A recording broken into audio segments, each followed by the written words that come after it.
nombre es Amílcar Salas Oroño. Este es un espacio de la diplomatura en Relaciones Internacionales y Política Exterior Argentina de la Universidad Nacional de José C. Paz. Está aquí la que preside los estudios de posgrado, Carolina Calvelo.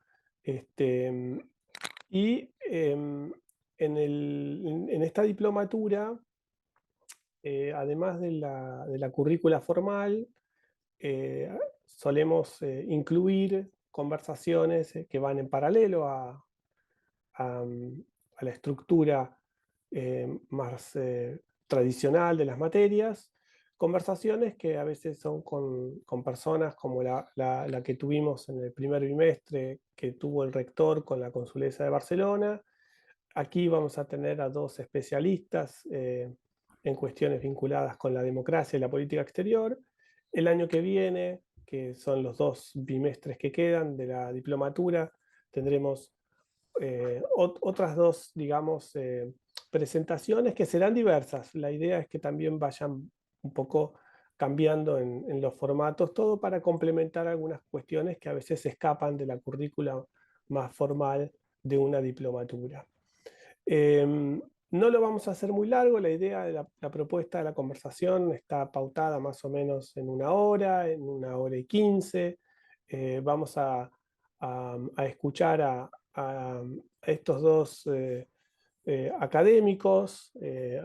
Presento primero al que va a hablar primero, que es Nicolás Freibrun, el licenciado en Ciencia Política por la Universidad de Buenos Aires. Ha hecho un DEA, que es algo así como una maestría, ¿no? No sé si estoy en lo cierto, en la Universidad de Barcelona, y después el doctorado en Ciencias Sociales en la Universidad de Buenos Aires, donde también fue becario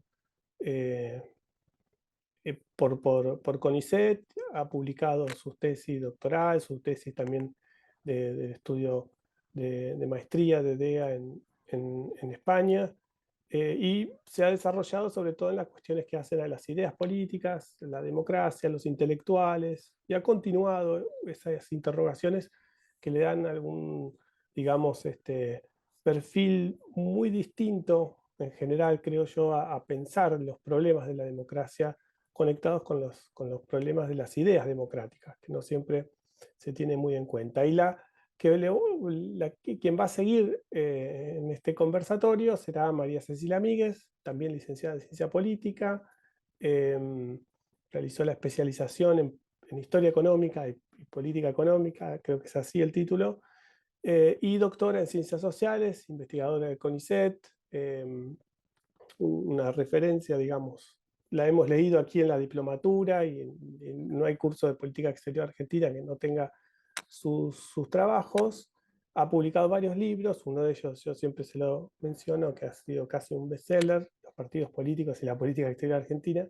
Pero el último, que es el año 73, muy interesante porque discute algo que es propio del campo de la política exterior, que son los conceptos, entre ellos el de autonomía, y cómo eso fue encarnando en las distintas políticas, en ese caso del último peronismo antes de la dictadura, pero como política pública. Bueno, no sé si me olvidé de algo, en todo caso me rectifican cuando tomen la palabra. Muchas gracias por estar aquí. Joana, mientras se vayan sumando quienes estén más demorados, incorporamos. Y bueno, la idea es que 20-25 minutos de exposición, después pasamos la palabra a Cecilia y después, bueno, hacemos un balance y eventualmente recogemos algunos interrogantes que también los pueden ir poniendo en el chat, en todo caso. Gracias por estar. Bueno, hola todas y todos, ¿cómo están? Algunas caras conocidas, creo. ¿No? ¿No? Sí, Camila, creo que a Felipe también. Bueno, gracias por la invitación a Milcar, Carolina, Joana, hola Ceci, Cecilia, nos conocemos hace mucho tiempo, básicamente de la carrera de Ciencia Política de la U, así que hemos compartido experiencias, espacios, discusiones en el tiempo. Es un placer para mí estar acá, compartir algunas ideas. siempre hacen falta espacios para poder discutir y para poder compartir, y este es uno más, así que muy agradecido por la invitación. Y mi idea un poco era, adelantaba algo a Milcar, en compartir con ustedes algunas reflexiones.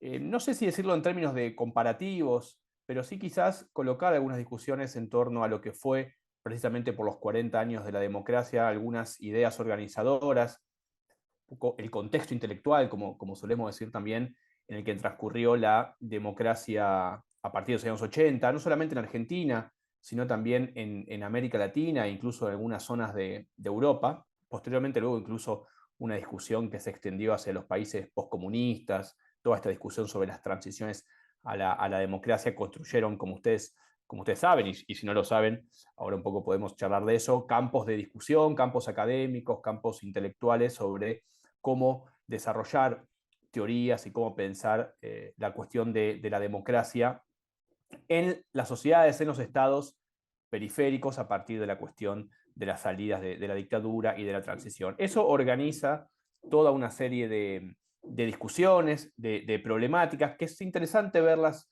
no solamente por los 40 años, sino a la luz de hoy, por cierto contraste. Ustedes saben que la comparación puede contrastar diferencias, pero también similitudes. En todos los casos uno puede encontrar en general esas dos vertientes. Y este es un momento no solo nacional, sino también global. Bueno, Cecilia ahí obviamente puede hablar mucho más que yo, pero creo que estamos en un momento donde ciertas discusiones se han globalizado o universalizado aún más, y una de ellas es la cuestión de la democracia y la interrogación que hay o que cae o que pesa hoy sobre la democracia. Ahí hay una serie de discusiones varias, distintas, diferentes, con las que también con Amílcar hemos conversado en otra oportunidad sobre la posdemocracia, sobre la muerte de la democracia, sobre en qué momento está la democracia. En principio a mí me gustaría decir, y ahí sí recuperando un poco una discusión de los años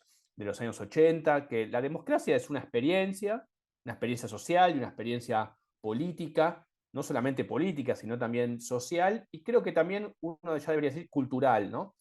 En el sentido de que la democracia supone una experiencia en torno a las culturas políticas, y ahí sí quizás podríamos hablar de culturas políticas nacionales. Claramente uno va a Brasil o conoce Brasil, por ejemplo, y es muy diferente la cultura, la asociación política, los actores políticos que intervienen en esa vida pública. No hay que irse tan lejos para poder incluso ver distintas modalidades. Pero al mismo tiempo me gusta decir a mí que la democracia es una narración, en el sentido de que puede ser narrada o que debe ser narrada, debe ser contada por alguien, por algunos, por algunas, por ciertos actores. Y entonces la democracia de los años 80 convivió con esta cuestión. ¿Con cuál? Bueno, por un lado, la cuestión de los intelectuales, que es un aspecto muy interesante de las culturas políticas, de los lenguajes políticos, de las experiencias políticas, como determinados grupos, como determinados actores que podemos llamar rápidamente intelectuales, agentes de socialización de las ideas, cumplieron un papel fundamental en los años 80 para darle fuerza a la democracia, para construirla como concepto y para organizarla hacia el futuro, ¿no? Una idea que hoy también está bastante interrogada, la idea de, se habla mucho, ¿no? Incluso leyendo no solamente notas de alto vuelo, sino leyendo Twitter, leyendo diferentes soportes, uno ve que existe la idea de horizonte de expectativas o de crisis de horizonte de expectativas. Esa idea fue muy fuerte en los años 80. ¿En qué sentido? En que la democracia organizaba el futuro, podríamos decir. Y esa organización del futuro tenía que ver, por supuesto, con un contexto determinado, con un contexto intelectual determinado y con una serie de actores que hacían trabajar, digamos, que hacían de locutores e interlocutores de ciertas ideas sobre la democracia, que también había una serie de discusiones muy importantes sobre la democracia, pero estaba, digamos, orientada hacia organizar la sociedad del futuro, en el sentido del pasado autoritario, del pasado de las dictaduras, del pasado de los regímenes autoritarios hacia el presente y, de nuevo digo, hacia el futuro. Y con una mirada muy crítica, ¿no? Por supuesto, sobre lo que había pasado en épocas anteriores. Eso conformaba una suerte de clima de época, pero permitía detectar algo que a mí me parece hoy está mucho más en crisis, palabra también que abusamos mucho, crisis, ¿no? Porque parecería que siempre en realidad estamos en crisis.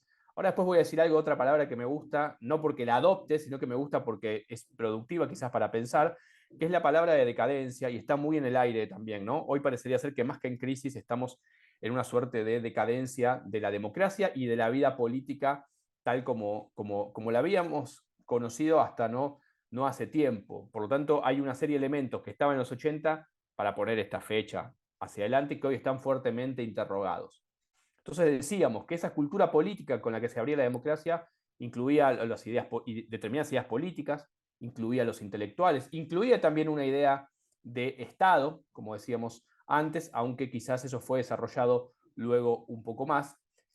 Y tema que han trabajado tanto Amílcar y Cecilia, que son los partidos políticos, que es algo realmente muy, muy importante, y no hay que decirlo como un cliché, sino que son instituciones complejas y necesarias para la democracia, porque tienen que ver con la socialización política, tienen que ver con las culturas políticas y tienen que ver con la capacidad de cómo los actores, a través de sus ideas, se vinculan con la sociedad, con la ciudadanía, con los distintos sectores sociales. Por lo tanto, tanto los partidos como los intelectuales, como las ideas que dieron luz a la democracia, hoy están realmente cuestionadas, ¿no? La idea de que hoy vivimos una época fuertemente antipolítica o que está en contra de ciertos elementos de la política y de los políticos, incluye distintas cuestiones, ¿no? Incluye una, digamos, decepción, como dice Pierre Rosanvallon, siempre me gusta un texto que se llama Por una historia conceptual de lo político de Rosanvallon, donde dice hay una decepción de la democracia,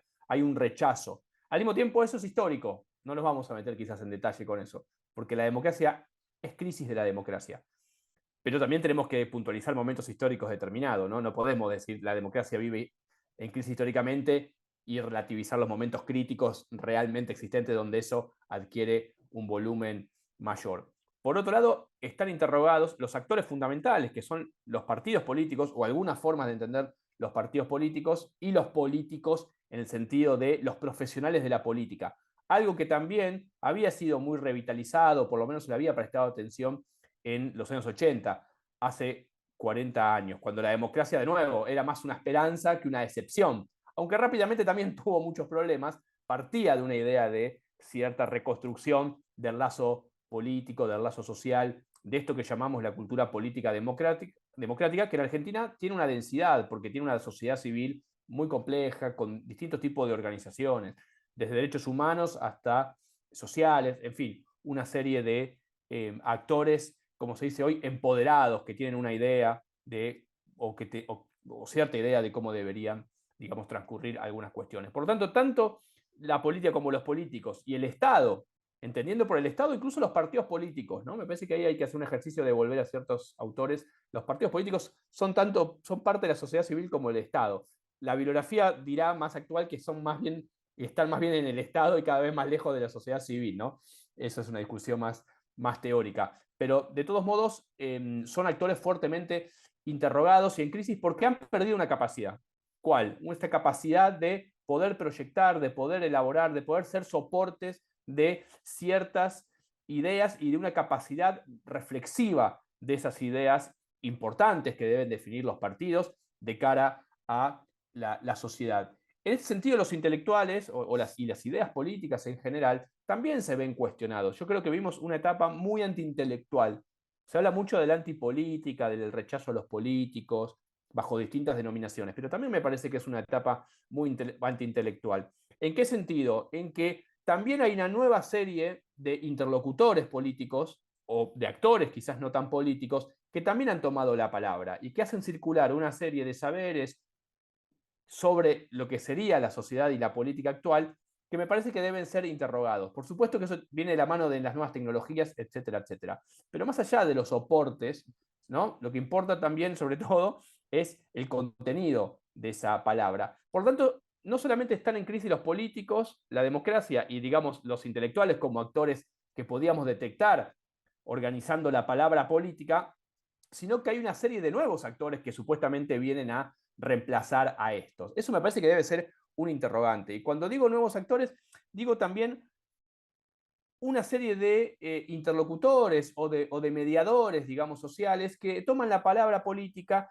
y quizás, y esto puede sonar un poco elitista, pero me parece importante discutirlo y sacando el sesgo elitista, que no han pasado por procesos de formación o de socialización política. Por lo tanto, la política democrática hoy está en un momento muy importante porque los interlocutores o aquellos que se arrogan la toma de la palabra política también me parece que han perdido una densidad, han perdido una capacidad. Por supuesto, las referencias van a cambiar, cambian, ¿no? Pero creo que hoy entramos en una fase que tiene que ver de nuevo con la democracia y con su socialización. Entonces, hay una serie de actores periodísticos, perdón, hoy se dice influencers, ¿no?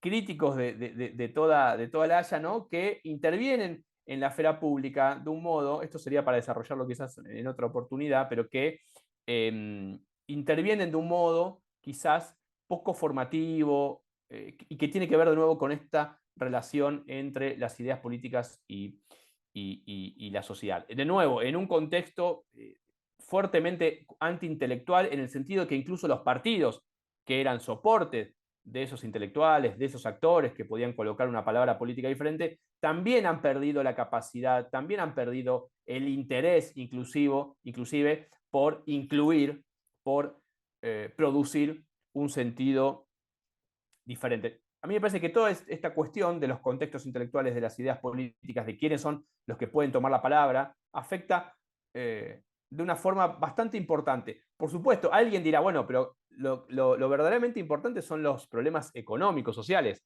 Por supuesto, ninguna democracia en una sociedad capitalista, no hablamos obviamente de las democracias antiguas, sino que hablamos de las democracias modernas, puede, digamos, reproducirse o generar una experiencia democrática más sensible y más profunda si hay condiciones sociales que no están mínimamente, ¿no?, resueltas. Y eso tiene que ver con el Estado y las élites, algo que también introducía Amílcar. Eso tiene que ver con una incapacidad actual, eso hay que señalarlo, hay que subrayarlo, con una capacidad de las élites políticas de dar respuesta a la ciudadanía, vinculado inclusive a este proceso de relación con ideas, con proyectos, con aspectos formativos, con una amplia, digamos, espacio que tiene que ver con la socialización de los propios políticos en los partidos políticos, y ahí ya podríamos irnos un poco más allá. Por lo tanto, abrí varias ventanas, pero digo, la democracia como experiencia está cuestionada.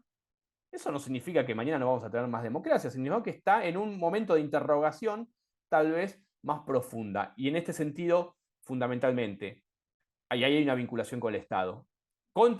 Hay un sentimiento, hay una serie de nuevas experiencias que rechazan el Estado, por lo menos en un aspecto que ahora hemos podido experimentar en términos electorales y discursivos, y hay un rechazo a los políticos, es decir, aquel grupo social, aquel grupo de personas que tienen una experiencia o deberían tener una experiencia y dar una respuesta a la sociedad y hoy se ven fuertemente interrogadas. Por lo tanto, existe la posibilidad, y los intelectuales decíamos, por lo tanto existe la posibilidad de que haya nuevas formas partidarias o nuevos actores partidarios o por fuera de los partidos, ¿no?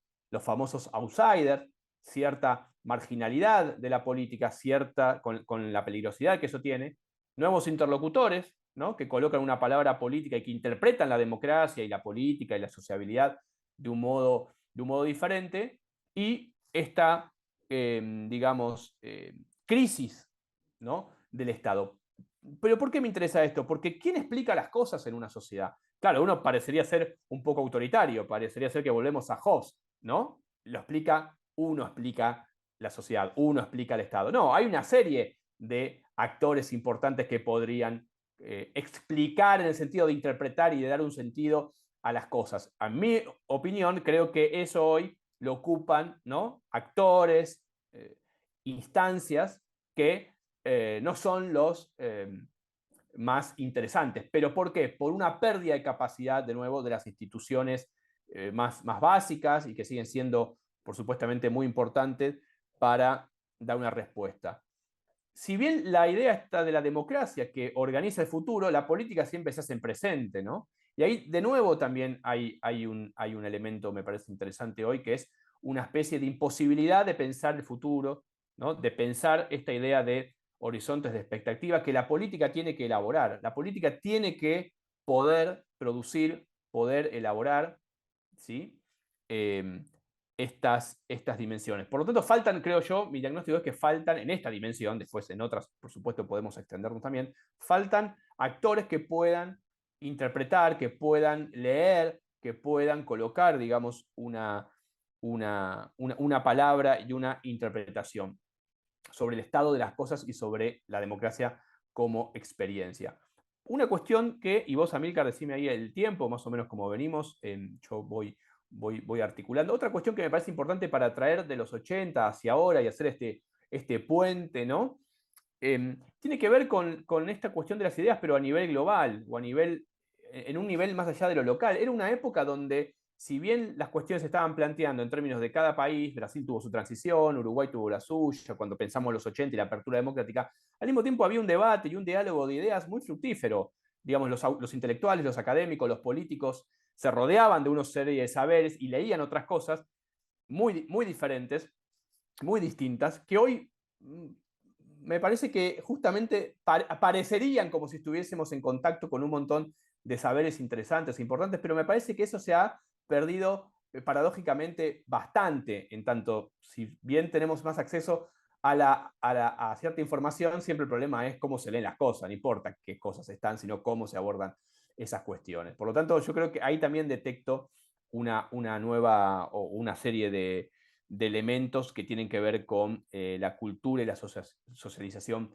política. Había en los 80, ¿no?, una discusión sobre América del Sur, sobre América Latina. Por supuesto, siguió en otros términos y tuvo una fuerza muy importante a partir de los 2000. Pero digo, para colocar un contexto como es el de los años 80 y traerlo a la actualidad. A mí me parece que la actualidad ahí carece, ¿no?, carece de una serie de mediaciones ideativas o ideológicas respecto a cómo interpretar y cómo dar sentido, ¿no? Esta cuestión de dar sentido a la ciudadanía, a la gente, vamos a decirlo, a los que imaginan cómo vivir en democracia. Yo creo que ahí los partidos realmente están interrogados y es normal que haya un rechazo, por lo tanto, a los partidos políticos o a las dirigencias políticas en democracia, porque en muchos casos uno puede observar más bien que están recostados sobre narrativas o sobre ideas del pasado, que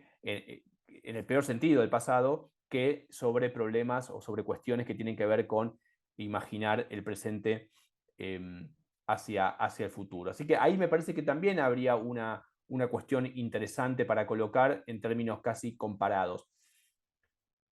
Hoy se habla mucho de desdemocratización también, por ejemplo, ¿no? Decíamos, hay libros como Cómo mueren las democracias, ¿no?, escritos desde la Universidad de Harvard, ¿no?, desde, digamos, la periferia, la posdemocracia, Cómo mueren las democracias, la lenta muerte de la democracia, en fin, hay toda una serie de literatura que me parece interesante atender, que más o menos está intentando hablar de lo mismo. Le podemos poner a otro nombre a eso. Obviamente, crisis de la representación está muy utilizado, pero no me parece mal seguir pensando en esa clave. Y yo creo que hay una cuestión ahí que sí me parece importante, que tiene que ver con las democracias de otros lugares, porque este sí es un problema que está en la agenda global. Basta leer los medios de comunicación de Estados Unidos, de Inglaterra, de Francia, para ver la caracterización que hicieron del electo presidente, por ejemplo. Es muy interesante cómo hay un campo de sentido incluso similar, ¿no? En este caso pertenece al far right, ¿no?, a la extrema derecha, estaría caracterizado por esos intelectuales, por esos diarios de ese modo. Por lo tanto, hay una discusión también sobre cómo caracterizamos la democracia en esta contemporaneidad. Pero esa caracterización tiene que ver con ciertas alarmas o ciertas cuestiones que me parecen importantes, que tienen que ver con esta pregunta sobre la desdemocratización, sobre la falta de democracia,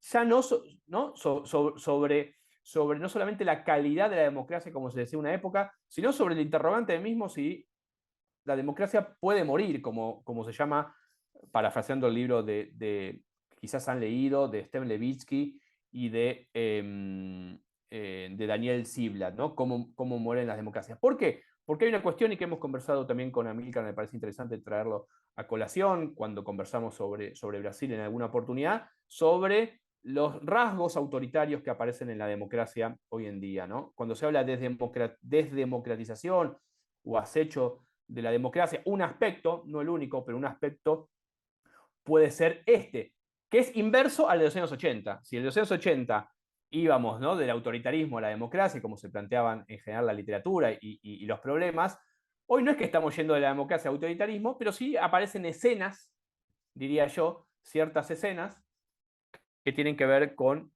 esta otra dimensión de rasgos que se asumen dentro de la misma democracia, de cierto autoritarismo, de cierto intento de deslegitimación, de cierta horadación, de cierta desdemocratización. Y eso sí aparece en los lenguajes políticos de muchos políticos, de algunos actores intelectuales y también periodísticos. A mí siempre me parece bastante llamativo e interesante en esta discusión también de las ideas políticas. Las ideas políticas, ustedes saben que performan a los actores políticos, ¿no? Le dan forma, le dan lugar a que actúen de un determinado modo. El presidente electo en Argentina habla de liberalismo, pero no habla de democracia, ¿no? Antes se hablaba, pasamos de la democracia por la república, por el populismo, y ahora estamos en una instancia, ¿no?, por el neoliberalismo y sus distintas modulaciones, y ahora estamos en una instancia del liberalismo sin democracia. Eso me parece que es una discusión, parecería ser muy de la teoría política, pero es una discusión muy política sin sacando la teoría política, sino de cómo algunos actores enuncian, ¿no? Bueno, ¿por qué no se habla de liberalismo y democracia, o de democracia y liberalismo, o de república y democracia? ¿No? Hay una idea en el gobierno electo de que basta con enunciar, ¿no? Basta con el liberalismo y con lo que eso supone en términos de una sociedad periférica. Ustedes muy bien saben que no es lo mismo hablar de liberalismo en Argentina que en Inglaterra, en Brasil o Estados Unidos. No solamente porque son tradiciones políticas a veces diferentes, sino porque los actores las usan de un modo diferente. En ese sentido me refiero a performan, dan forma a una determinada eh, eh, realidad y a una experiencia, ¿sí? O por lo menos el intento de dotar a esa experiencia de cierto significado ideológico. Por supuesto que luego la vida política práctica es mucho más compleja y las cosas transcurren de un modo donde los actores efectivamente se ven condicionados, ¿no?, por estructuras subjetivas y objetivas y por correlaciones de fuerza, como se decía en alguna época. Por lo tanto, a 40 años de la democracia, uno podría decir, hay una serie de interrogantes sobre esa misma democracia que, de nuevo, me parece también interesante ver otras experiencias. Brasil acaba de pasar por una experiencia, podemos mirar a Centroamérica, hay otros tipos de experiencias, ¿no? En Chile han pasado cosas muy importantes. A mí me parece que el caso brasilero es el caso más importante para tener en cuenta, aunque tiene unas particularidades muy específicas, pero que se activen las alarmas de determinados newspapers del exterior y determinados académicos del exterior sobre lo que está sucediendo en el país, me parece también interesante. No me quiero meter en el terreno de Cecilia y de las relaciones internacionales, pero sí, como actores internacionales leen también lo que está sucediendo aquí y le ponen un nombre, ¿no? Está bien, far right, ¿no? Extrema derecha y todo esto que está también un poco dando vueltas en el mundo académico de las nuevas derechas, en fin, estamos bastante empapados, ¿no? Que habría que también quizás ver si esas caracterizaciones son las más indicadas. Y creo que con esto me parece puedo ir dando un cierre o dando una cierta, ¿no?, conclusión, por lo menos en el intento de marcar algunos ejes. Decíamos cómo se socializan los actores políticos y dónde, ¿no? Bueno, los partidos. De nuevo, no quiero ser redundante, pero Amílcar hizo un libro que habla específicamente de esto, que es su tesis de doctorado, ¿no? Cómo los partidos interactúan con los discursos ideológicos y qué capacidad o no tienen de representar. Esta discusión sigue estando muy actual, está en el tapete, ¿no? Está en el tapete porque representación siempre hay. Siempre alguien representa algo, ¿no? Milei no se parece a la gente que vota. Bueno, habrá que ver, digamos, esas mediaciones culturales, sociales, ideológicas que existen. Siempre la representación tiene un grado de identificación, ¿no? Vemos algo de eso que nos interesa, ¿no?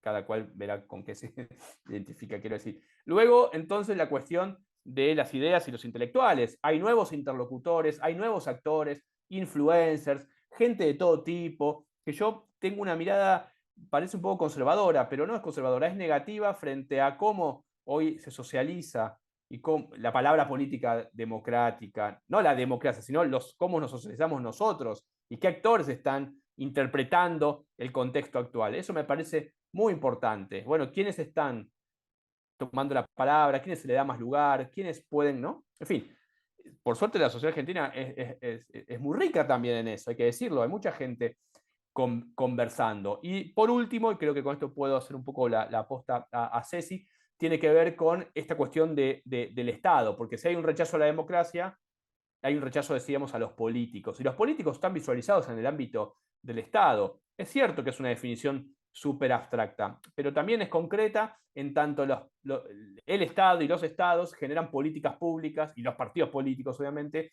políticas públicas que, como se suele decir, tienen que resolver la vida a la gente. Eso también es pedirle cabezas mucho a las políticas públicas en general, pero tiene que ver con una dimensión, con una relación entre la percepción que tiene la ciudadanía de la democracia a través de cómo funciona el Estado. Es decir, que si la democracia es una forma de vida, como decía José Nun hace 40 años, y es una experiencia, como dice Rosa Malón, también tenemos que ver que es una forma de resolver muchas veces problemas. Y eso lo hace con el Estado o a través del Estado y una serie de instrumentos de política, entre los cuales, de nuevo, las ideas políticas, la reflexión política, los intelectuales, los actores ideativos, podemos ponerle muchos nombres a eso, son fundamentales.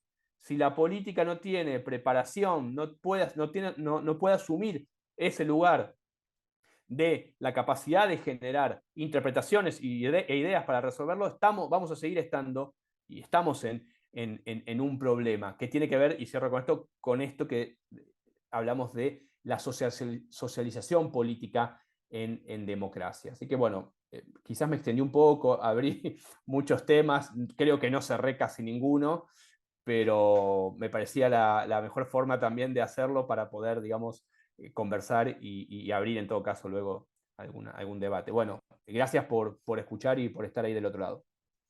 Excelente, Nicolás, muy, muy bueno, che. Muchas gracias, una intervención riquísima en muchos aspectos.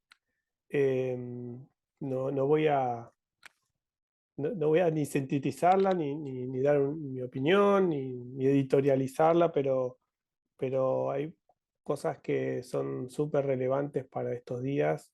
Y solo destaco una cuestión y le doy la palabra a Cecilia, esta idea de la formación en un continuo que se va, digamos, van entremezclando las dimensiones. Eso me parece bastante original y siempre está presente en la manera en cómo piensa Nicolás la democracia en sus escritos o en sus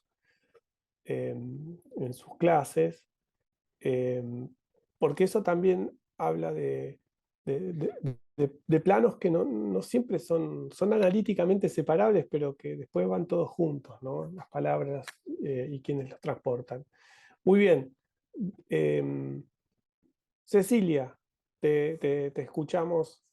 Este, Bueno, primero agradecer la invitación eh, acá a la gente de la UNPAS y particularmente a Milcar, gracias colega, amigo, por invitarme y contarles que, bueno, la verdad que yo también me quedé escuchando atentamente la exposición de Nicolás y lo mío es bastante más empírico, es decir, ¿en qué sentido? Que la idea era, si no entendí mal la consigna que Amílcar me sí, dio, sí.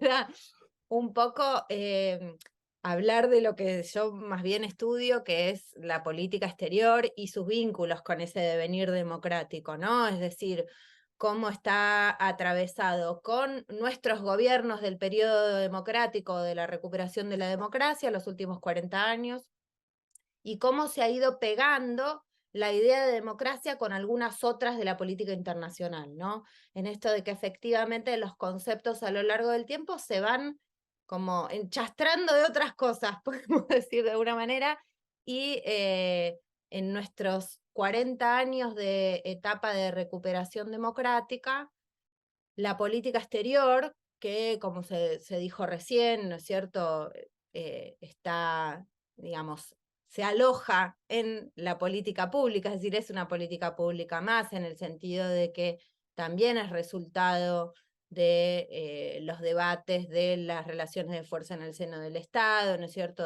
y eso a lo largo de nuestros últimos 40 años también refleja vaivenes, no solo en los últimos 40, sino en toda nuestra historia argentina, producto también de las distintas disputas en el seno mismo del Estado que dieron origen a diversos proyectos, ¿no?, a lo largo de estos periodos, de este periodo de 40 años, ¿no?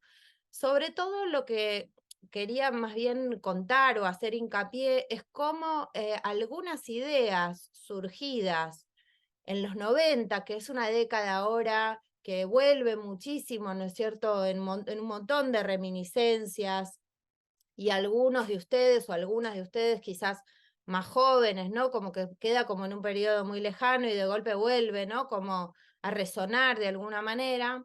Algunas de las ideas que aparecieron allí sobre la democracia y la política internacional todavía resuenan en las discusiones que tenemos al día de hoy, ¿no?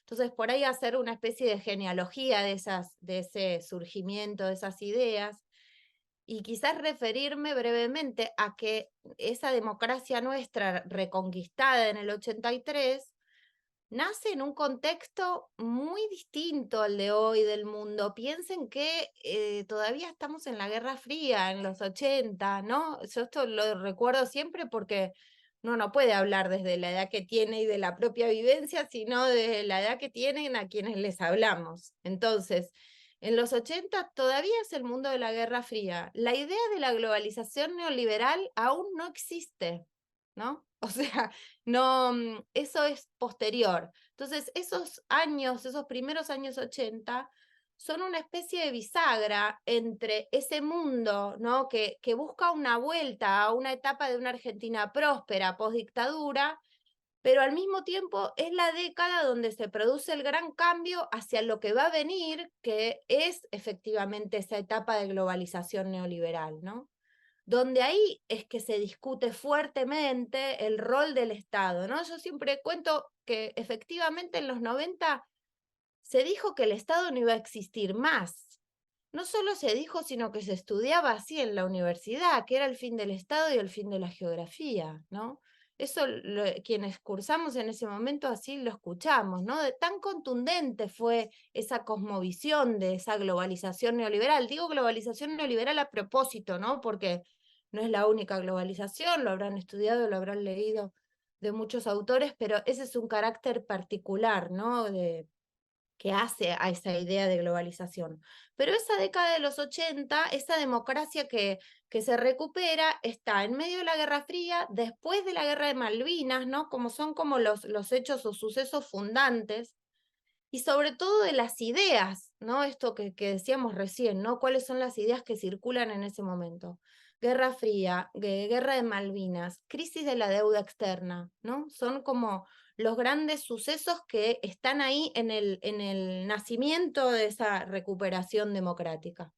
Y es también la década donde toda la intelectualidad, las ciencias sociales, las ciencias humanas, van a revisar la historia argentina. Y en esa revisión de la historia argentina va a aparecer también una idea de democracia asociada a el liberalismo económico. Eso aparece en los 80 como predominante. Piensen que en los 60 y 70 las teorías del desarrollo, las teorías de la dependencia eran hegemónicas en nuestra comunidad de las ciencias sociales y las ciencias humanas, ¿no?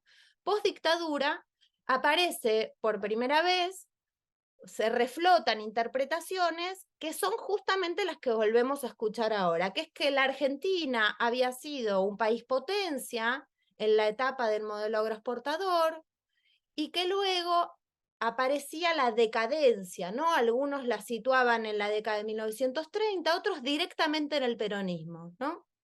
Entonces la idea de la declinación argentina Díaz Alejandro es el economista que elabora, ¿no es cierto?, esa teoría, también tenía asociada una interpretación sobre la política internacional argentina.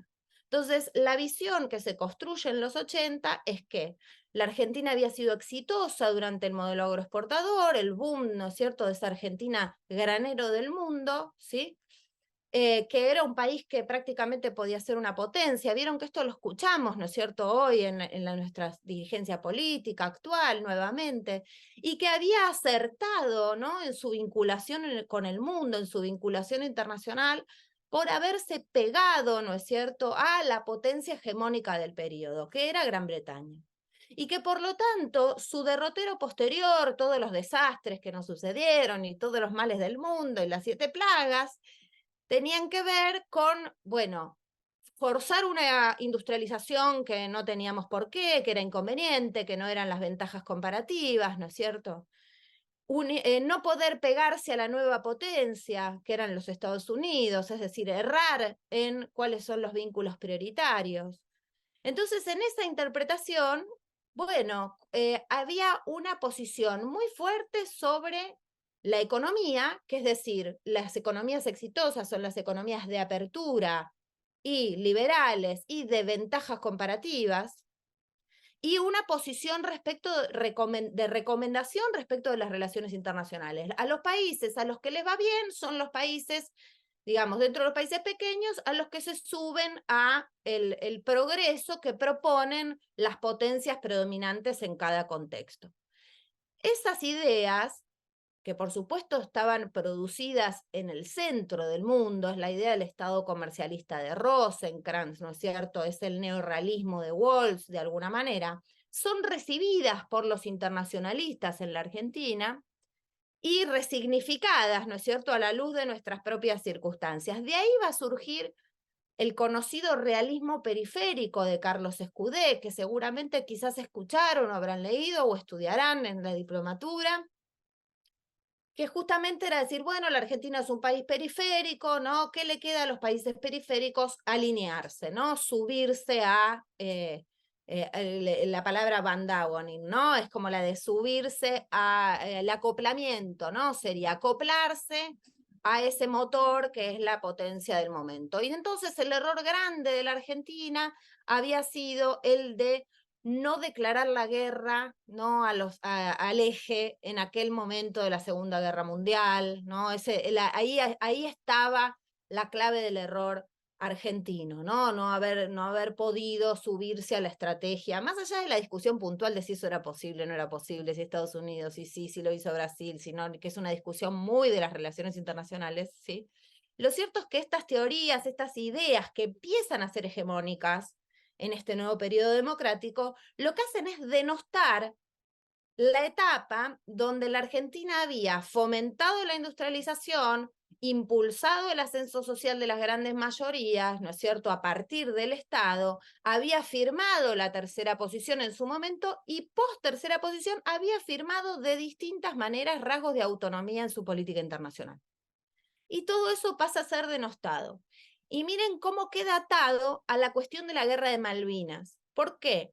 Porque la guerra de Malvinas queda puesta como el momento culminante de una política aislacionista.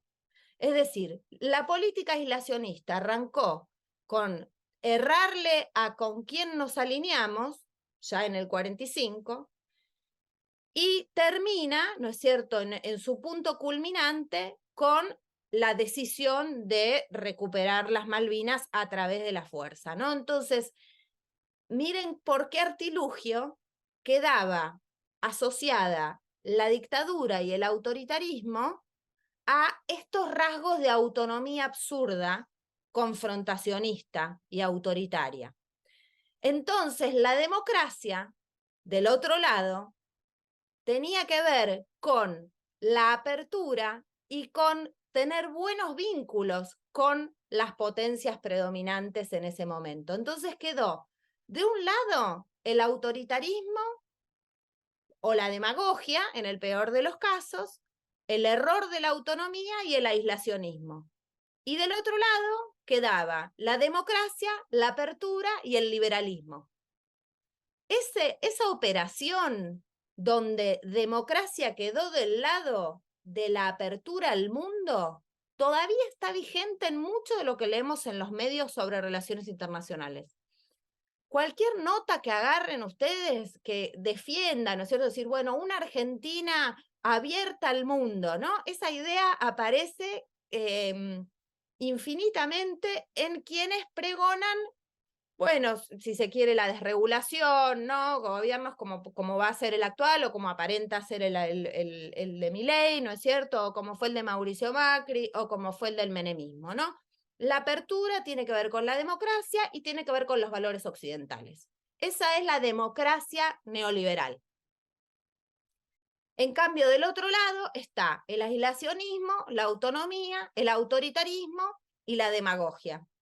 Y no casualmente, durante los gobiernos del Frente para la Victoria, fueron gobiernos calificados de aislacionistas. Es decir, la Argentina estaba aislada del mundo, ¿no? Eso lo habrán escuchado o lo habrán leído seguramente. Entonces, en los 80 es cuando se construye hegemónicamente esa idea, ¿no? Si bien eso se va a aplicar como política pública en los 90, la gestación de eso es en los 80. ¿Por qué? Porque es la década del fracaso de las intenciones de replicar una política que ya no encaja más con el mundo que está cambiando. Entonces, lo que va a pasar en los primeros años de Alfonsín es que vamos a tener políticas muy interesantes, pero que fracasan rápidamente. Esas políticas son el grupo de apoyo a Contadora, porque lo que yo le decía, estamos en la Guerra Fría todavía, estamos en el conflicto de Centroamérica, ¿no? Es decir, no, hoy se ve lejano, eso muy lejano, pero entonces la Argentina defiende la solución pacífica de las controversias, es parte, ¿no es cierto?, de ese grupo que quiere ayudar a la consecución de la paz, ¿no? A defender cierta neutralidad, ¿no?, del continente para colaborar con la paz. Después tenemos el consenso de Cartagena, la idea de un club de deudores, es decir, discutir las condiciones del endeudamiento de los países periféricos.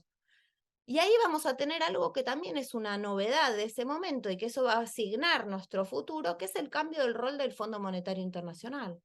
A partir de la década de los 80, el Fondo Monetario Internacional va a modificar su comportamiento para los países latinoamericanos, que es que no solamente va a ser, digamos, su rol de prestamista, ¿no es cierto?, como de financista, como lo era desde el 56, cuando la Argentina ingresa y pide el primer crédito, sino que además las reformas que va a ir proponiendo para los países en ese canje, ¿no es cierto?, o en esas condiciones de los créditos de alta condicionalidad o de stand-by son cada vez más amplias, incluso más allá de su propia carta orgánica y constitutiva, ¿no?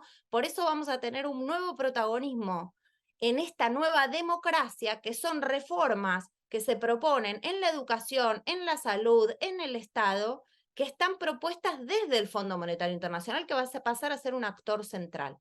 Entonces ahí también tenemos un cambio importante que sucede en esa década, ¿no es cierto?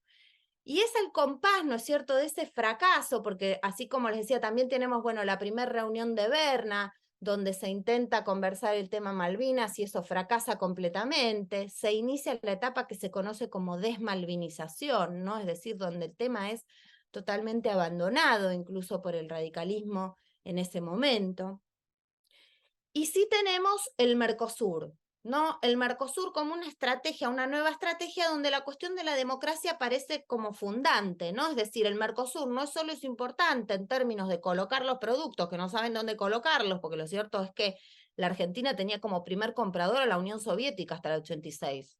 Por eso siempre repito la importancia de volver a qué época del mundo nos referimos, ¿no? Hasta el 86 nuestro primer comprador era ese, lo que pasa que con Glasnost y Perestroika se nos derrumba el comprador y no encaja de casualidad el 85 de Sarney en ese contexto, ¿no? Es, bueno, ¿a quién le vendo mis productos exportables ahora? Por otro lado, empresas europeas que quieren ampliar su escala de negocios, pero sí la cuestión democrática como un eje importante a construir en el continente, ¿no? Eso que Nicolás también decía, la mirada sobre América Latina, ¿no? Una mirada muy importante en ese periodo. Pero por eso tenemos como durante esa década solapado las intenciones y lo que queda de un mundo, podríamos decir, anterior, y el tránsito hacia una globalización neoliberal. Lo que vamos a ver es que los dos partidos más importantes, ¿no es cierto?, que son el radicalismo y el justicialismo, van a ir sufriendo transformaciones en esos años, donde en líneas internas de esos partidos van a ir adoptando estas nuevas ideas, ¿no?, a la luz de estas nuevas circunstancias socioeconómicas, etc. Entonces, lo que vamos a tener es que a partir de, en el 85 ya hay algo que se llama el giro realista de Alfonsín, ¿no? Es decir, el abandono de esas ideas iniciales, entre ellas la de discutir el endeudamiento externo, ilegítimo y fraudulento, ¿no? Ahí nos abrochamos toda esa deuda privada transformada en deuda pública por una circular del Banco Central, ¿no? Directamente, el que tenía unos papelitos que decía que debían al exterior, los entregaron y nos hicimos cargo todos de esos papelitos de deuda. Justamente esos grandes deudores eran grandes grupos económicos, ¿no?, que se fueron consolidando luego. Pero bueno, a partir del 85 tenemos un viraje que se va a ir consolidando con los planes económicos cada vez más ortodoxos. Ahora, esas ideas sobre la inserción internacional, sobre cómo acompañar esos cambios, van a ingresar en los dos partidos políticos y también ingresan de la mano de las fundaciones que van a ser nuevos agentes o nuevos actores centrales de la construcción de las élites políticas, ¿no? Algo que, bueno, que Amílcar y Nicolás conocen y han trabajado muchísimo. Yo lo único que he visto de eso, como de verdad estudiado, es cómo Fundación Mediterránea y Fiel comenzaron a trabajar dentro del radicalismo y dentro del peronismo, forjando nuevas ideas sobre las relaciones internacionales, particularmente, pero por supuesto sobre la economía también, y eso va a ir generando una especie de consenso entre algunas líneas del radicalismo y del justicialismo, que es lo que va a permitir el éxito, entre comillas, pero el éxito en sus propios términos, del modelo neoliberal de la larga década de los 90, ¿no?, que va a durar hasta el 2001, ¿no? Y ahí sí vamos a tener que justicialismo y radicalismo gobernaron con una idea de democracia completamente asociada al neoliberalismo en términos de relaciones internacionales, ¿no?, adoptando el consenso de Washington, ¿no? Por ejemplo, en el caso de Malvinas, adoptando la fórmula del paraguas de soberanía, que es la que vuelve hoy a discutirse. Es decir, en cada uno de los ejes de la política internacional podemos ver cómo este contexto de los 80 y la política internacional que se hace hegemónica en los 90 va a marcar a fuego discusiones que continúan vigentes. En el caso Mercosur es si el Mercosur es exclusivamente una plataforma para hacer mejores negocios con las grandes potencias de turno, o es una plataforma para mejorar la interseccionalidad o para mejorar digamos, la integración sectorial en los países de la región. Eso sigue hoy en discusión, ¿no? Es decir, hay cumbre de Mercosur en breve, y bueno, y va a importar mucho la posición de los gobiernos. ¿Por qué? Porque no es solo los intereses económicos que están detrás de esos gobiernos, sino también las cosmovisiones de sus integrantes. Y escuchamos hoy, ¿no es cierto?, a quien sabemos que va a ser la nueva canciller, decir, bueno, claramente que hay que ir por la flexibilización del Mercosur, que el Mercosur no sirve, que está vetusto, que tiene que poder firmar acuerdos de libre comercio con otros países, Singapur, Unión Europea, ¿no? Hoy fracasó nuevamente Unión Europea, pero no importa, más allá de eso, en términos de la intención. Esas discusiones nacieron ahí y están vigentes al día de hoy, y han tenido vaivenes en los gobiernos. En el caso Malvinas, ahí nace la fórmula del paraguas de soberanía, que es decir, conversamos sobre hidrocarburos, conversamos sobre pesca, no hablamos sobre la soberanía. Y entonces en los 90 se avanzó en esa línea. Se llegó al punto máximo de una política que se llamó la política de seducción a los kelpers, que era la de llevarles unos ositos de peluche en una visita que el canciller Di Tella hace para, digamos, convencer a los habitantes de las islas, ¿no es cierto?, tener mejor vinculación. cuando la resolución 2065 lo que dice es que se tiene que tener en cuenta los intereses de los isleños, pero no sus deseos, porque las partes que forman parte, digamos, del proceso negociador son los estados. Bueno, en ese vaivén también nos movimos, porque ahí tuvimos en el menemismo paraguas de soberanía y política de seducción, un poquito bajado el tono con De la Rúa, un cambio grande con las políticas del Frente para la Victoria, ¿no es cierto? Otra vez una denuncia, la denuncia de Malvinas como enclave colonial, ¿no? La colocación del tema en agenda multilateral. Con Macri, de vuelta el Fodador y Duncan, ¿no? Otra vez la fórmula, el paraguas de soberanía.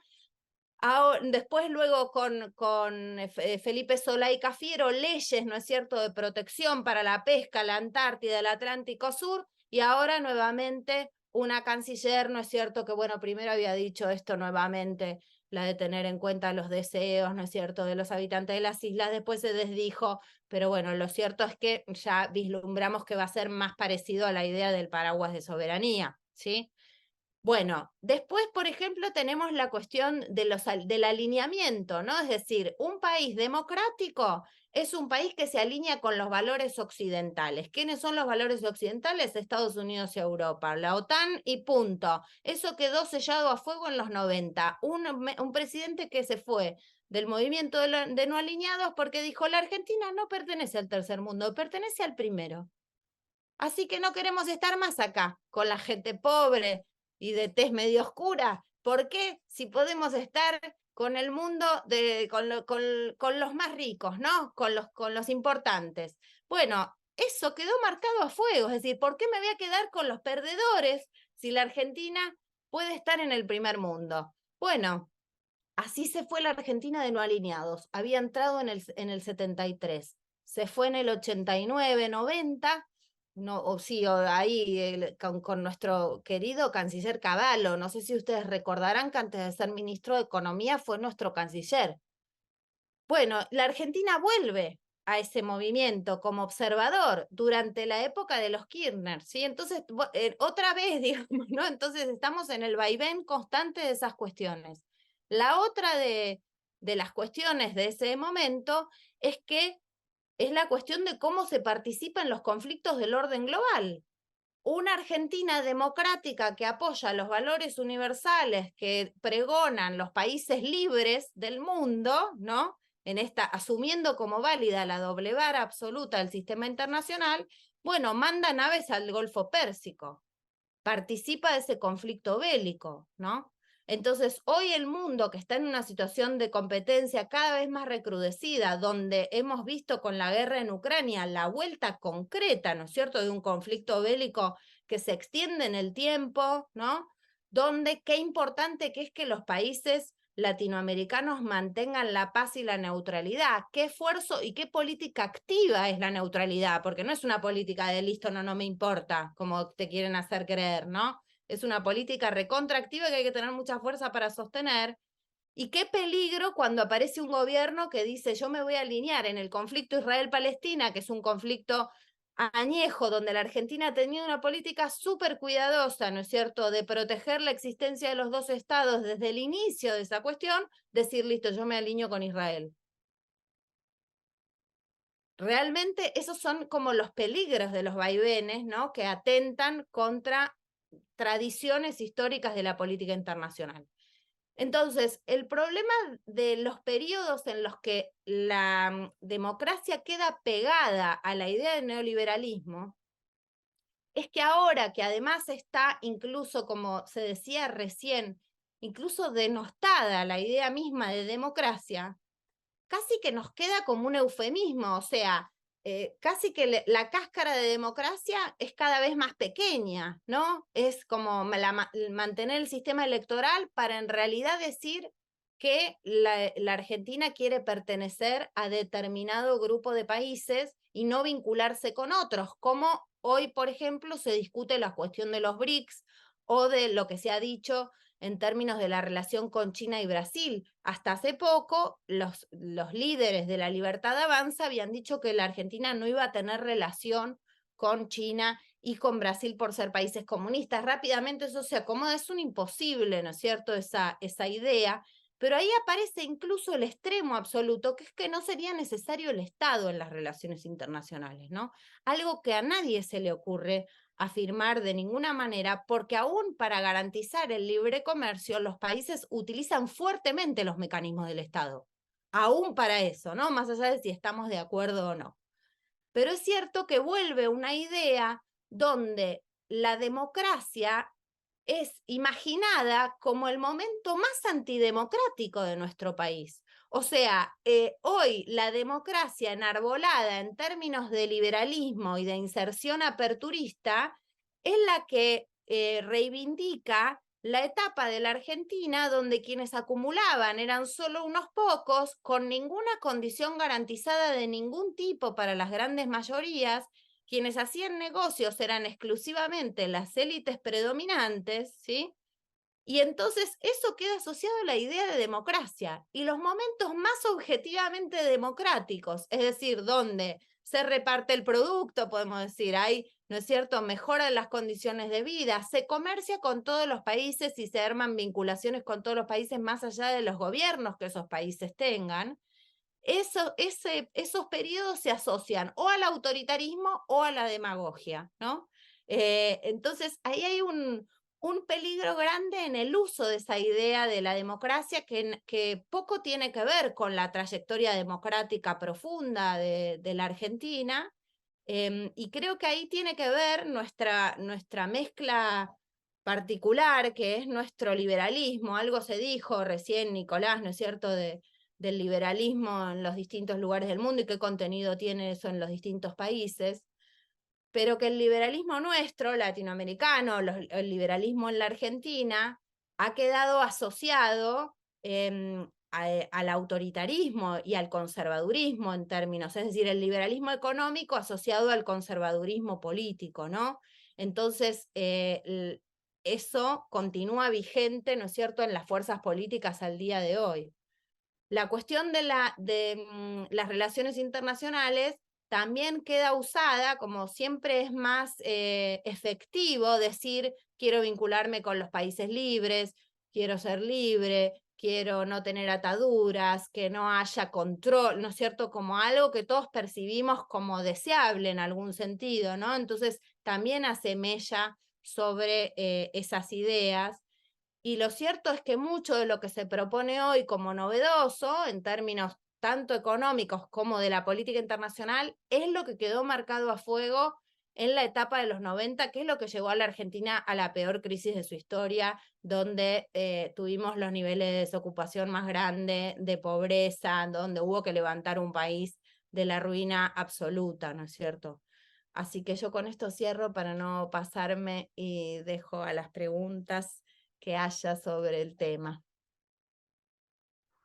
Bueno, muchísimas gracias, Cecilia. Em, muy interesante, realmente escucharte siempre es... y me pasa lo mismo que con Nicolás. Em, Al mismo tiempo que van eh, em, mm, trayendo alguna revisión sobre estos 40 años, y van abriendo varias preocupaciones, ¿no? El pensamiento tiene que tener esa preocupación del presente. Los dos, de alguna forma, llegaron a la misma conclusión, lo complejo de los tiempos actuales. Me quedo con una cosa que mencionaste, Cecilia, tampoco para hacer la síntesis, simplemente como disparador, y les mando las preguntas y como para avanzar en algunas preguntas. Sé que son las 7:15, pero nos retrasamos un poco, pero vamos a dar algún espacio mínimo. Pero tanto Nicolás, con esta cuestión del aspecto de formación de una nación, ¿no es cierto?, que trae en ese complejo, en esa complejidad, trae también la, la formación de la democracia. Lanzo dos preguntas, una para Cecilia. que lo vemos bastante en la diplomatura, yo he insistido mucho sobre eso. Hoy habría una superposición de instituciones, ¿no? Porque aquí las relaciones internacionales tienen instituciones que de alguna forma van modelando la actuación de esos estados, ¿no? Eh, y pareciera que en ese recorrido de los vaivenes argentinos, ¿no? De los péndulos argentinos, en esos péndulos, los 40 años de estos péndulos, que vienen de antes, ¿no es cierto? Esos péndulos, pero cada vez estamos más jorobados, ¿m? Cada vez estamos más raquíticos en nuestras propias posiciones, en nuestros propios recursos, en nuestros niveles de autonomía, y encima tenemos que lidiar con instituciones eh, de, vamos a decir, de la órbita estadounidense y instituciones que giran alrededor de otro polo, digamos, por poner el caso chino, ¿no? Entonces, qué complejo se hace para ir agarrándonos de alguna de esas instituciones, que es un poco lo que le pregunto a Nicolás, ya que estamos. Él habló de una cuestión eh, del empoderamiento de los actores, ¿no? En democracia, en estos 40 años. Y uno podría distinguir distintos tipos de actores, ¿no? Los culturales, que son los más interesantes desde el punto de vista de esa disección que uno hace hasta la palabra y cómo se utiliza la coma o el punto y coma, ¿no? Ahí hay digo, cualquier cosa cuando se usa la palabra puede ser muy relevante. Saliéndonos de esos actores, los actores económicos en la democracia argentina, que han tenido periodos de crecimiento, después no quieren bajarse de ese lugar, ¿no? Hay un faccionalismo del empoderamiento de los actores, ¿no? En estos 40 años, que no solo va a los actores económicos, hay faccionalismo en distintos tipos de actores. Y eso es medio también de esas complejidades que vos lo conocés bien, digamos, te decís, bueno, en el caso de Cecilia también maneja esta cosa del partido militar, ¿no? Sacando a los militares, pero este faccionalismo, ¿no? Este pretorianismo de algunos actores, es algo novedoso también, ¿no? Porque pareciera, y esto digo para América Latina, son difíciles de domesticar, ¿no? Y por eso sociedades más fragmentarias y por eso gobiernos que duran un mandato, ¿no? Bueno, no sé, la cuestión de las instituciones internacionales y los actores son una de las pocas cosas que podría mencionar de unas intervenciones riquísimas. No sé si quieren que otros que tengan algunas preguntas las hacemos y así ya vamos concluyendo. No sé, Víctor había hecho unas preguntas por el chat, me parece, al principio. No sé si alguien más quiere colocar alguna pregunta por ahí.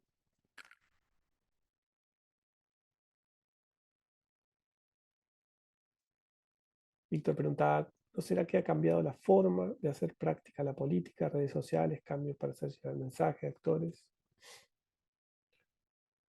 ¿Alguien más quiere sumarse a algún comentario o alguna pregunta? Y si no, alguna extensión de lo que querían, de lo que comentaron ustedes mismos, Nicolás, Cecilia. Sí, bueno, ¿qué tal? Muchas gracias por las presentaciones, estuvieron muy interesantes. Yo me preguntaba esto de cuando Argentina, ¿no?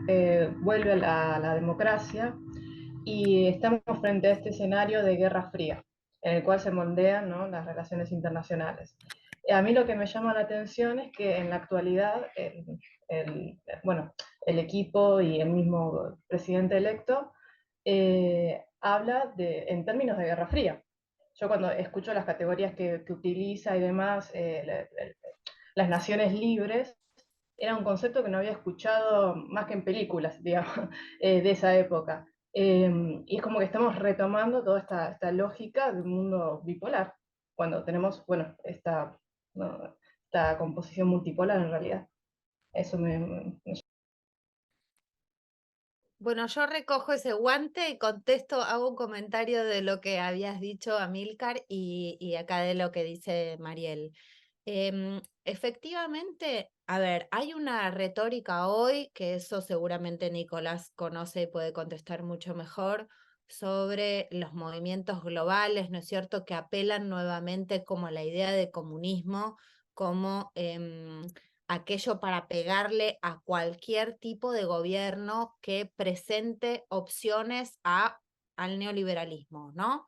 Incluso eso va variando porque tenemos el caso de Trump, ¿no? Que es una derecha concreta que no es, digamos que es incluso desglobalizadora en algún sentido y proteccionista en términos de su propia economía, pero que también agarra la bandera del anticomunismo como un aglutinante, ¿no es cierto?, nacional de reivindicación de los propios sectores populares lastimados o golpeados, ¿no es cierto?, en cada uno de los países. Entonces, estas derechas globales van haciendo anclaje en los países, ¿no es cierto?, de acuerdo a los significados que ha tenido eso en su historia, ¿no? Yo trabajé en la década del 60 y veía cómo el anticomunismo en realidad en la Argentina era el antiperonismo y era antiestatismo, porque no había que combatir a un gran partido comunista movilizado en nuestro país, como si por ahí en otros países latinoamericanos o del Cono Sur, como en el caso de Chile o el caso del propio Brasil. Acá, el anticomunismo, la traducción era el antiperonismo. Y es cierto que ahora aparecen nuevamente estas retóricas. Acá en la Argentina la idea de anticomunismo es el antikirchnerismo, ¿no? Pues fundamentalmente, y el antiperonismo en un sentido más amplio otra vez. Pero entiendo que esa manera de referirse, que es común, si se quiere, a la derecha en España, a la derecha en Estados Unidos, a la derecha en Italia, hace anclaje en la historia, digamos, nacional en cada uno de esos países, ¿no? Es cierto que sí estamos ante un escenario de fuerte competencia entre dos grandes potencias, ¿no? Eso no quiere decir que esta sea una dinámica parecida a la de la Guerra Fría en términos económicos para nada, porque en este caso son dos potencias que están profundamente entrelazadas en términos económicos, ¿no? Cosa que era muy diferente en el escenario de la Guerra Fría, ¿sí? Donde eran, digamos, proyectos y modelos económicos que se manejaban de modo prácticamente independiente. Luego se fueron interconectando, por supuesto, pero no así como hay ahora. Pero sí, esa lucha, digamos, le ha servido a Estados Unidos en el último tiempo para declarar a China como su enemigo estratégico y para utilizar la idea, digamos, la vara de democracias versus autocracias para alinear a los países en términos de la acumulación global. Esto sobre todo porque los países y las regiones son zonas de disputa entre las potencias, incluso Europa, ¿no? Es decir, que primero se vio muy influenciada por la injerencia china y luego, ahora con el conflicto entre Rusia y Ucrania, más claramente, fuertemente alineada, ¿no es cierto?, en apoyo a Ucrania, con la OTAN y con la idea de las democracias. Entonces, esta idea, otra vez, de estas democracias que son el mundo capitalista, digamos, occidental, ¿sí? Pasa otra vez a ser utilizada como la línea divisoria en la que todos los países del mundo debieran hacer fila, ¿no? Es decir, bueno, ¿dónde se tienen qué fila tienen que hacer los países de América Latina? Y acá hay un escenario importante, que es que ese escenario es el escenario de la dificultad o decadencia de la hegemonía estadounidense. No quiero decir, no, o sea, no es tan fácil hablar de hace 30 años que se habla de la decadencia de Estados Unidos y no decae nunca, es el país con más resiliencia del mundo, o sea, no. Lo que digo es que sí administra su decadencia en términos productivos, ¿sí?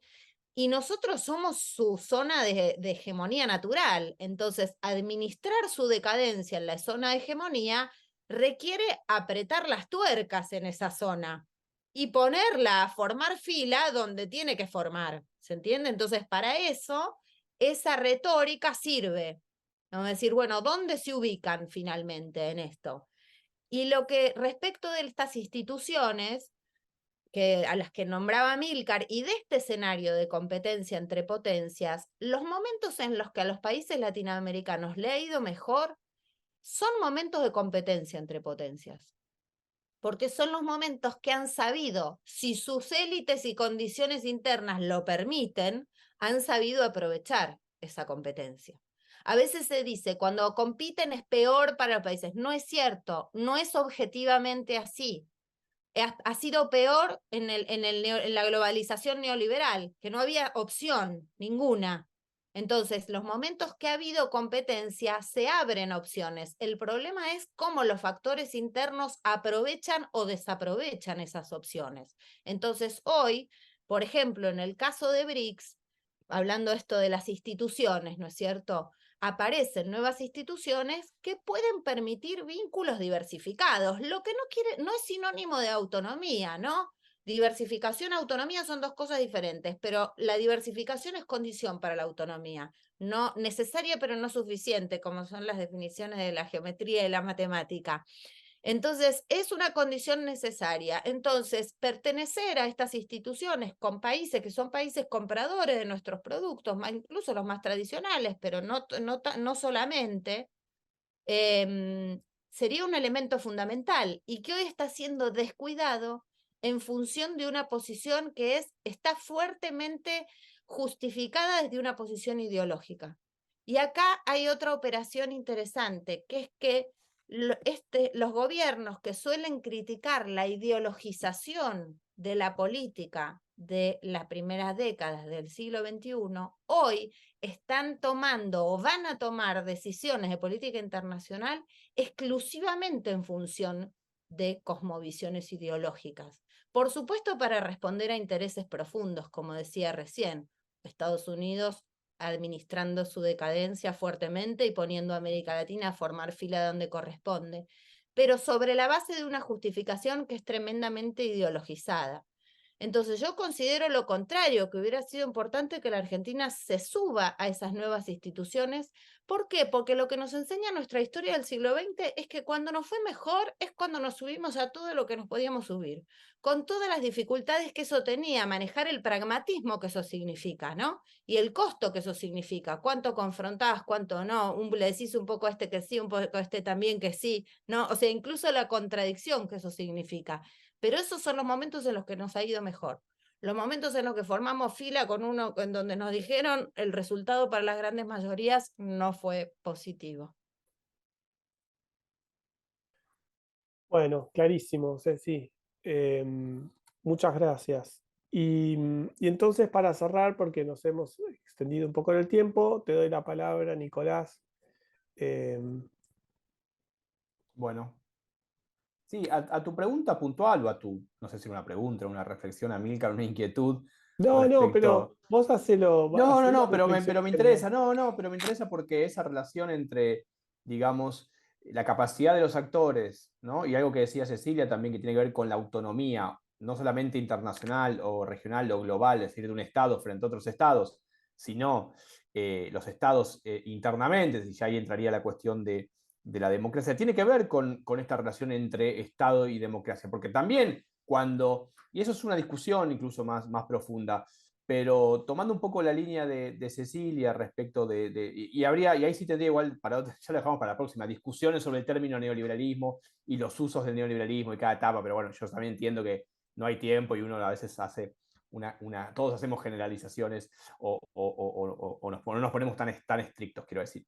Pero es verdad esto de en tanto la predominancia, la dominancia de una ideología neoliberal, una serie de ideas y prácticas políticas en ese sentido, han debilitado al Estado y también a la democracia. Y ahí habría una relación, por lo tanto, entre el empoderamiento o el poder de determinados actores. Quiero decir que un Estado más fuerte en el sentido de una capacidad de regular ciertos procesos, no de controlar, ya una palabra que capaz, ¿no? De regular ciertos procesos, podría al mismo tiempo fortalecer aspectos de la democracia. Al mismo tiempo, eso no es una ley histórica. Sabemos también que eso puede generar determinadas tensiones al interior de las democracias y eso también podría ser visto como un proceso virtuoso, en el sentido de supone una dimensión de conflicto, que es una de las definiciones, son unos aspectos que puede presentar cualquier democracia. Ahora, Mariel decía, me quedé pensando en lo de, Milei habla en términos de la Guerra Fría, yo diría, habla en términos de guerra,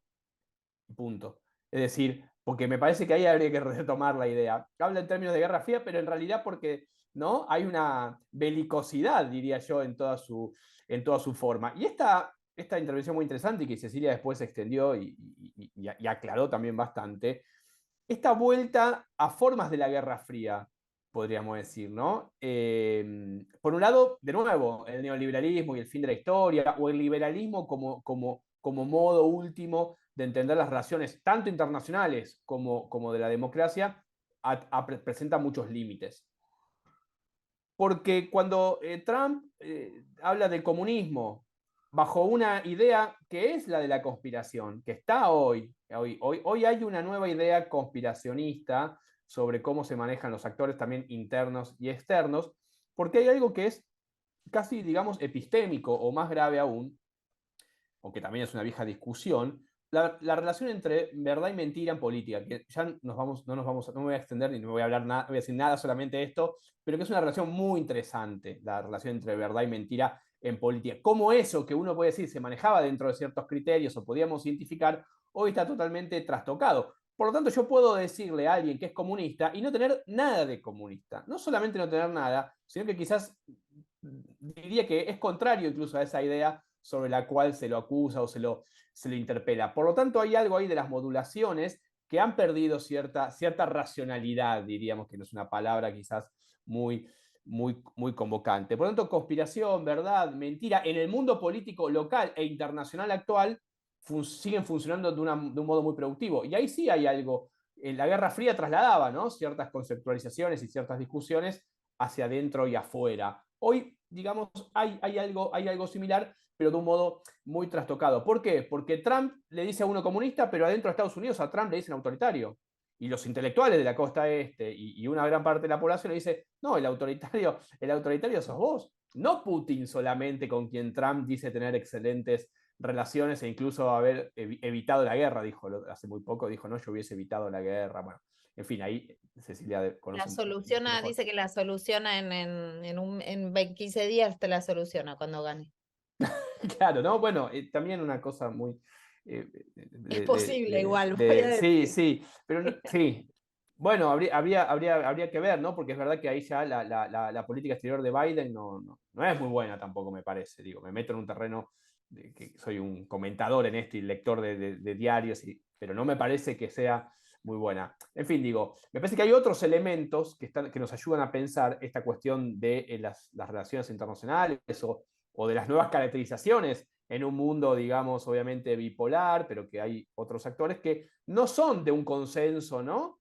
Como proponen algunas teorías de las relaciones internacionales, de cierta armonía. Y el lenguaje que se utiliza es claramente, por eso digo, no solamente de la Guerra Fría, sino de la guerra directamente, que es un elemento que está obviamente en la política. Las caracterizaciones son bien interesantes que se utilizan, ¿no? Porque siguen teniendo efectos. No importa si yo soy comunista, importa si eso tiene un efecto en quien está pensando si ese otro es comunista, peronista, maoísta, qué sé yo, o sea, podemos poner todas las caracterizaciones que creamos, ¿no? Entonces, hay un efecto que es las cuestiones básicas de la política, si las cosas que se dicen y se hacen tienen efecto o no tienen efecto. Digo, entonces, me parece que hay un escenario interesante en ese sentido. No digo nada más porque creo que estamos un poco por fuera ya. Bueno, clarísimo, che.